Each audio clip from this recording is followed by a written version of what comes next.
important thing that I can be doing right now. There are so many people who are sick, and if this can help them, people have to know about this.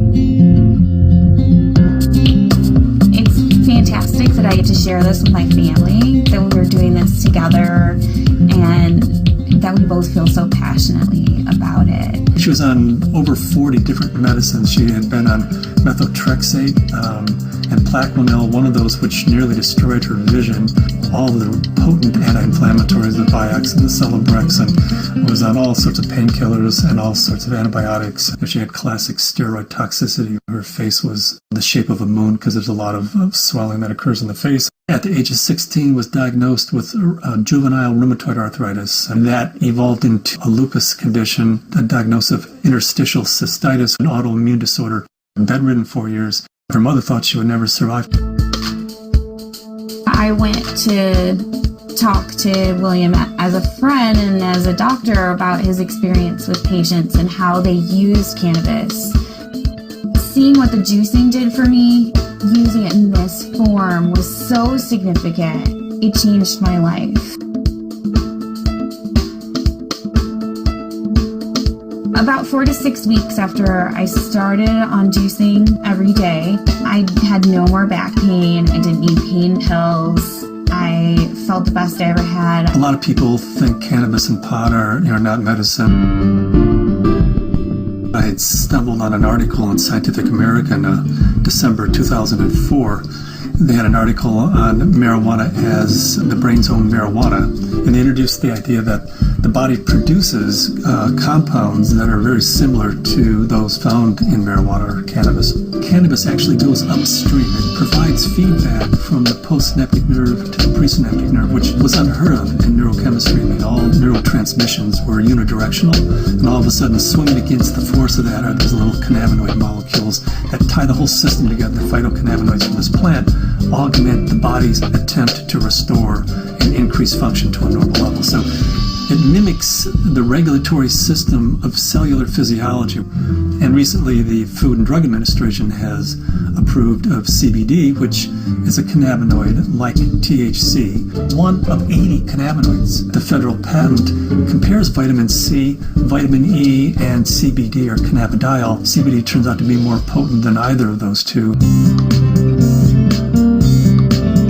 The thing that I warn my patients of is if you're going to be juicing this flower and this leaf, and you're going to be doing this high-dose, non-psychoactive cannabinoid dietary approach, please do not heat it. When you heat cannabis, you make it psychoactive, which for a large part of the community, the psychoactivity of a plant is a measure of its medical quality.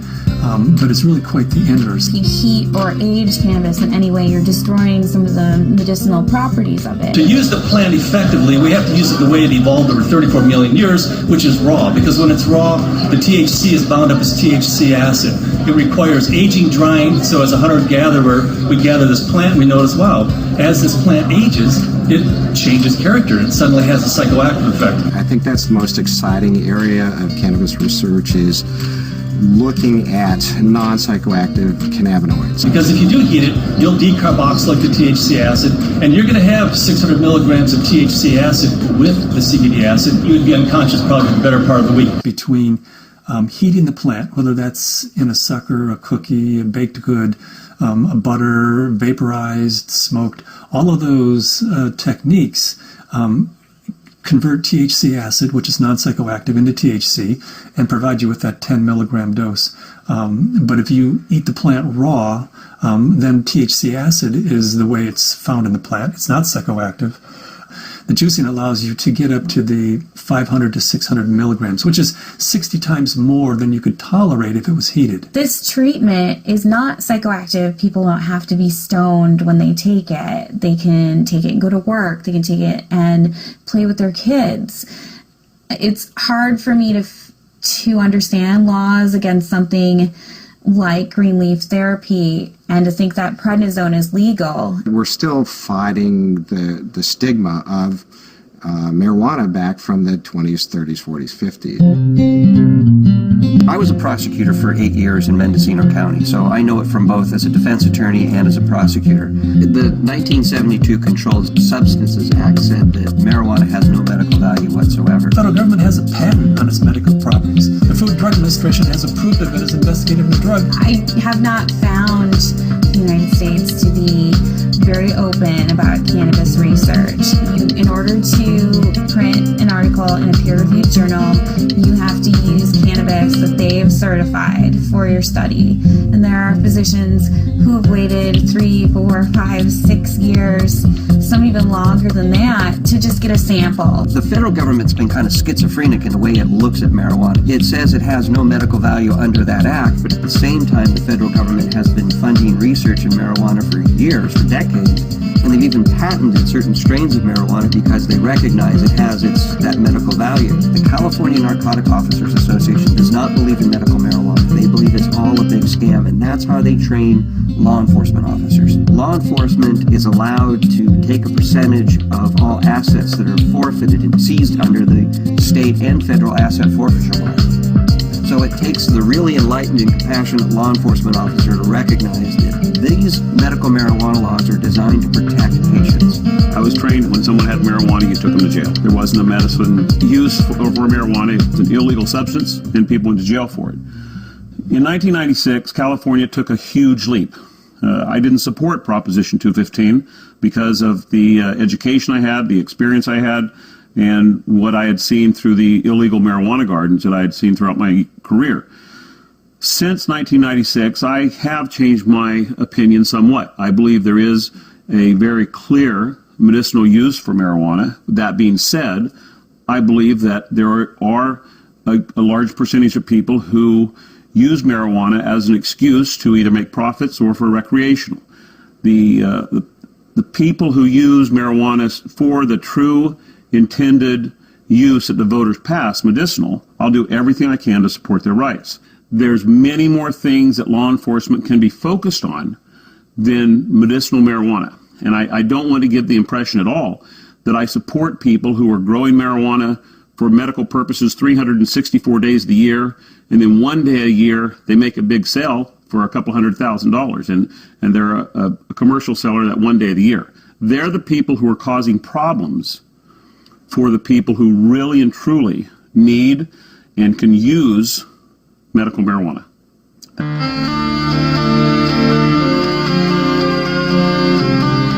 Terrifying, to be told as a parent that your child does have a tumor in her brain. It took 24 hours in the operating room. They gave us a 10% chance of survival with treatment. The Oakland Children's Hospital, where they called me and they said they had a baby who they were discharging home. This baby had completed all treatment that would be useful for it, had a brain tumor, had surgery, had radiation and chemo, and the tumors were still growing and still multiplying. And therefore they said to the parents, just take this baby home and make it comfortable, because there's nothing more that we know that will help its condition. Started to accept to the point where the illness had taken her and us, and try and find some acceptance. A month went by and I got in contact with the family, and they said, well, we just came back from Children's Hospital. They did a CAT scan. The tumors have shrunk and there are fewer of them. And they said, I'll tell you what we've been doing. We've been juicing the fan leaves of the marijuana plant and giving our baby a shot glass of this juice every day. This is like this wonderful hospice story. She is no longer on hospice. I brought the oxygen concentrator back. It's just one of those wonderful success stories. The plant is a pretty amazing plant because it appears that the juice of this plant is saving this baby's life.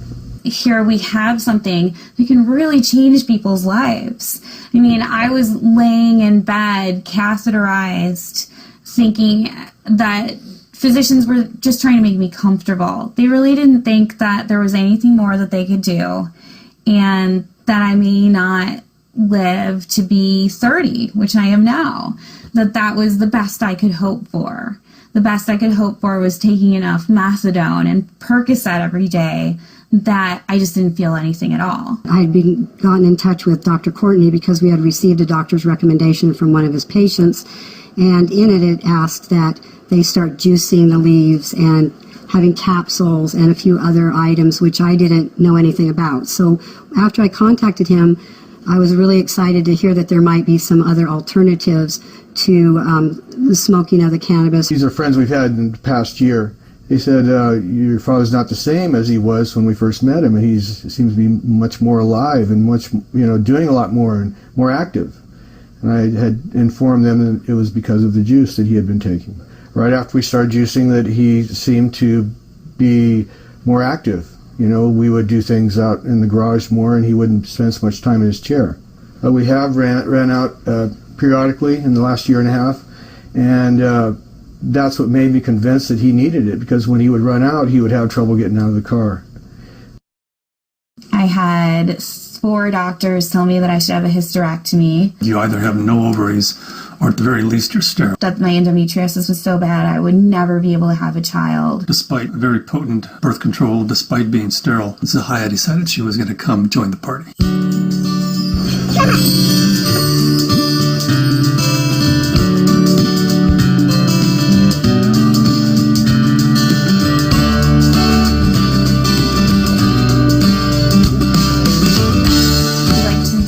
Ourselves by being extremely scientific, and people know that if they're going to come to us, they're going to have to go through a lot of hoops, but they're also going to get the most up-to-date scientific knowledge on this subject, and they're going to see a physician who's an expert in the field of non-psychoactive cannabinoids, and there are plenty of people that want that and are looking for that.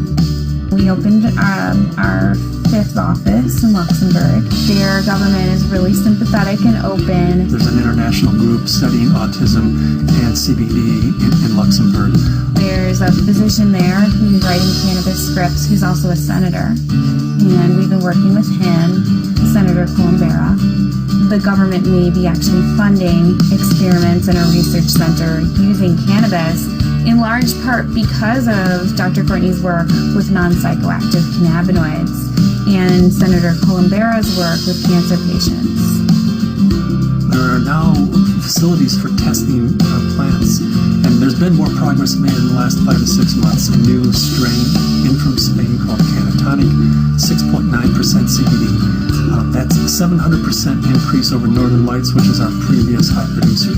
I would like to find strains that have all of the cannabinoids present in an amount that's useful. I'd like to produce strains that are adapted to environment. In Luxembourg, we're producing thousands and thousands of pounds of seed, to raise the money to give away, a half a pound of seed, because if that person grows an acre of cannabis and feeds their family the proteins and the fatty acids, incredible food source, an incredible preventative medicine source, and an incredible therapeutic source. And at the same time, they're sucking 5 times as much CO2 out of the environment as an acre of trees. First, we have to change Convention Treaty Number 1, which was the convention that the UN put out in 1961 that says cannabis is a crime, should be, if you have it, if you grow it, if it's in your possession, you should be in prison. That dogma has dominated the world. Right now, they're asking for input from the World Health Organization. I'm in the process of writing a letter stating that this is a dietary essential. It's not a criminal thing, because we have to change that treaty before we can go into Central South America and say, you grow yourself an acre of this plant, feed your family, prevent illnesses. So Cannabis International kind of legalizing the plant globally, giving it back to people as a food source, prevent illness is so much better than waiting until you have diseases. With my own experience and all the patients that I've spoken to, I believe that it's not an isolated incident, that this is the best medication.